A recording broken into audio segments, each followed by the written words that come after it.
Ternyata nggak sampai situ. Yang lebih parahnya adalah ternyata selama ini orang-orang NU itu dipimpin oleh seorang imam yang begitu ingin khilafah ditegakkan di bumi Nusantara ini.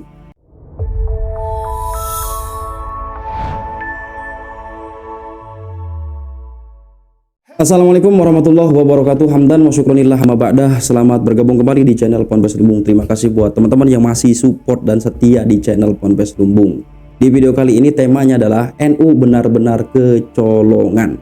Gara-gara muktamar tahun 2021 di Lampung sehingga terpilihnya Mbah Yai Miftahul Akhyar sebagai Rois Am atau sebagai imamnya orang-orang NU. Rekam jejak mengatakan bahwa Rois Am yang sekarang ini, selain daripada dia adalah mantan anggota Ormas Bajingan, ternyata juga sering mecat-mecatin kiai-kiai kita yang jadi pengurus di PBNU. Pokoknya kalau ada kiai yang gak sefrekuensi, ada kiai yang dianggap menghambat kepentingannya, ada kiai yang gak mau ngikutin fikroh, ada kiai yang gak mau ngikutin amaliyah, ada kiai yang gak mengikuti harokah Habib Klen Ba'alwi, maka akan disingkirkan dan akan dipecat. Dan itu pun terjadi kepada Kiai Imad, kepada Mbah Yai Marzuki Mustamar dan yang lain. Ternyata nggak sampai situ. Yang lebih parahnya adalah ternyata selama ini orang-orang NU itu dipimpin oleh seorang imam yang begitu ingin khilafah ditegakkan di bumi Nusantara ini.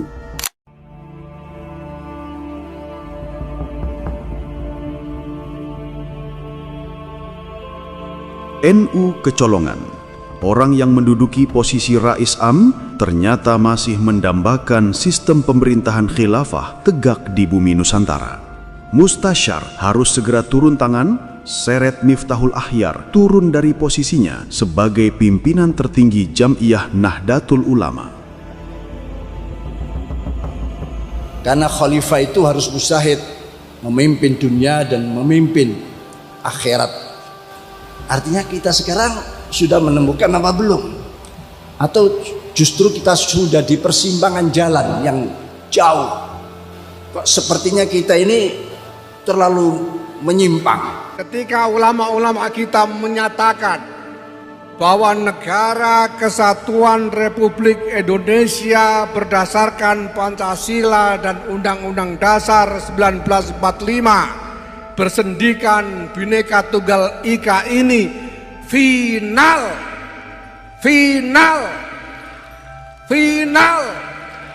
kita tidak boleh melirik apapun selain itu. Presiden Soekarno adalah waliul amri ad-daruri bisyauq. Presiden katakanlah wali amri ini ad-daruri, tapi yang darurat. Kalaulah Pak Karno sudah mendapatkan gelar waliul amri ad-daruri bisyauq, lalu bagaimana selanjutnya dan sampai sekarang? Apakah bukan ad-daruri? Artinya paling tidak semua itu waliul amri ad-daruri semua. Anehnya kenapa hal-hal yang darurat kok diingoni?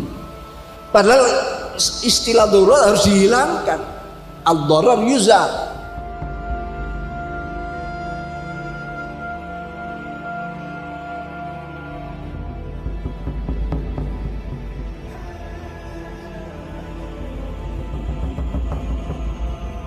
PBNU hasil Muktamar Lampung tahun 2021 bisa dikatakan adalah periode kecelakaan bagi warga Nahdiyin khususnya dan seluruh bangsa Indonesia pada umumnya, di mana seseorang yang masih mendambakan sistem pemerintahan Islam atau khilafah bisa tegak di bumi Nusantara justru menempati posisi sebagai pimpinan tertinggi dalam Jam'iyah Nahdlatul Ulama, Jam'iyah besar yang telah berikrar setia terhadap negara kesatuan Republik Indonesia. Bukan cuma berikrar setia, bahkan semua orang di dalamnya pun juga telah bersumpah siap menumpahkan darah jika ada pihak manapun yang ingin coba-coba mengganti ideologi negara, merubah bentuk negara mengatasnamakan apapun juga, termasuk mengatasnamakan agama. Itulah mengapa Muktamar NU di Lampung bisa dikatakan sebagai peristiwa kecelakaan bagi Jam'iyah Nahdlatul Ulama. Sebab dalam hasil muktamar tersebut, para kiai dan seluruh warga Nahdiyin telah kecolongan menempatkan seseorang sebagai pimpinan tertinggi Jam'iyah Nahdlatul Ulama yang ternyata orang itu masih tidak menerima ijtihad dari seluruh ulama NU bahwa bentuk negara kesatuan Republik Indonesia berdasarkan Pancasila adalah final. Bukan lagi negara yang berdiri karena darurat, terpaksa menerima karena belum mampu mendirikan sistem negara dengan berbentuk khilafah Islamiyah. Dalam pantauan kita, setidaknya terjadi 2 kali seorang Miftahul Akhyar menampakkan kedok aslinya sebagai pemuja khilafah dan masih tidak terima dengan keputusan final bahwa bentuk negara kesatuan Republik Indonesia adalah berdasarkan Pancasila, yang kedua-duanya terjadi di acara besar. Pertama, ketika dalam acara pembukaan Halaqah Fikih Peradaban Nahdlatul Ulama, dan yang kedua terjadi di acara Harlah Muslimat NU, dan itu ia sampaikan di hadapan Presiden Republik Indonesia. Hampir semua orang tidak ada yang menyadari maksud terselubung dari apa yang disampaikan oleh Miftahul Akhyar, sebab ia memang tidak secara terang-terangan menyampaikan ketidaksetujuannya atas sistem negara berdasarkan Pancasila. Seperti ketika ia berpidato pada acara Harlah Muslimat NU di Jakarta, alih-alih mengkritik kelompok yang menentang dan suka menghina pemerintah, kritiknya tersebut pun dibumbui dengan istilah negara darurat karena tidak berdasarkan syariat Islam atau khilafah.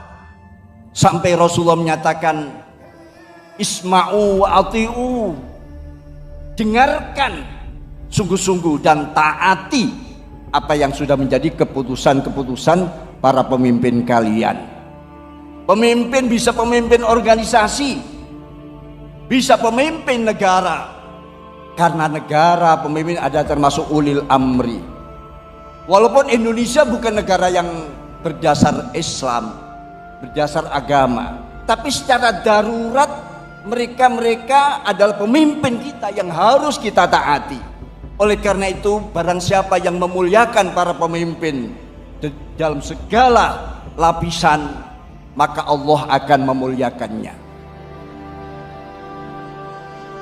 Pidatonya seolah sedang membela, mengkritik pihak-pihak yang selalu menghina dan memusuhi pemerintah. Namun diksi yang disampaikan oleh Miftahul Akhyar sangat jelas bahwa negara kita, Republik Indonesia, dalam pandangan dia sebagai Rais Am, pengurus besar Nahdlatul Ulama, adalah bentuk negara darurat. Arti darurat di sini adalah negara yang terpaksa diterima keberadaannya karena umat Islam dinilai belum mampu mendirikan negara berdasarkan syariat Islam atau khilafah. Yang mana pemikiran Miftahul Akhyar ini ada kemiripan dengan Imam Jumbo Rizik Syihab, di mana sewaktu-waktu jika umat Islam dinilai sudah mampu untuk mendirikan sistem pemerintahan khilafah, maka negara kesatuan Republik Indonesia berdasarkan Pancasila bisa digantikan oleh mereka. Dan pemikiran Miftahul Akhyar tentang ketidaksetujuan dia dengan sistem negara berdasarkan Pancasila akan sangat jelas ketika kita mendengarkan pidatonya dalam pembukaan Halaqah Fikih Peradaban Nahdlatul Ulama, di mana ia secara terang-terangan menganggap semua Presiden Republik Indonesia statusnya adalah pemimpin darurat atau pemimpin yang sifatnya hanya sementara. Yang kata Miftahul Akhyar, pemimpin darurat kok terus dipertahankan sistemnya? Padahal semua yang bersifat darurat atau sementara harus segera dihilangkan dan kemudian diganti dengan sistem yang seharusnya. Presiden Soekarno adalah waliul amri ad-daruri bisyauq. Presiden katakanlah wali amri ini ad-daruri, tapi yang darurat. Pak Karno salah satu contoh waliul amri ad-daruri bisyauq. Kalaulah Pak Karno sudah mendapatkan gelar waliul amri ad-daruri bisyauq, lalu bagaimana selanjutnya dan sampai sekarang? Apakah bukan ad-daruri? Artinya paling tidak semua itu waliul amri ad-daruri semua. Anehnya kenapa hal-hal yang darurat kok diingoni? Padahal istilah darurat harus dihilangkan. Ad-darar yuzal. Tapi ini diingoni sampai sekarang, dan mungkin nanti pilpres yang akan datang, pilpres sebenarnya masih tidak beranjak daripada sebutan walil amri ad-daruri bisyauqah. Ini pertanda bahwa memang kita sedang lemah dalam ilmu pengetahuan, lemah dalam memahami syariat-syariat agama, lemah dalam segala hal. Lemahnya umat Islam menurut Miftahul Akhyar adalah menjadi sebab umat Islam terus membiarkan dan memelihara sistem negara dan pemerintahan darurat, menjadi bukti nyata bahwa seorang Miftahul Akhyar tidak bisa terima dengan negara kesatuan Republik Indonesia berdasarkan Pancasila dan masih memimpikan mendirikan negara Islam atau khilafah. Yang ini semua jelas bertentangan dengan keputusan para kiai dan seluruh warga Nahdlatul Ulama yang telah menerima secara final bahwa bentuk dan ideologi negara kita adalah berdasarkan Pancasila dan Undang-Undang Dasar 45. Karena itulah tidak mengherankan jika Miftahul Akhyar dalam rekam jejaknya dia mendukung ormas bajingan bentukan Imam Jumbo Rizik Syihab yang telah diharamkan keberadaannya oleh negara. Karena dia dan ormas bajingan tersebut memang memiliki visi yang sama, yakni ingin menegakkan khilafah di bumi Nusantara, menghapuskan Negara Kesatuan Republik Indonesia berdasarkan Pancasila, hasil perjuangan dari seluruh kaum pribumi Nusantara.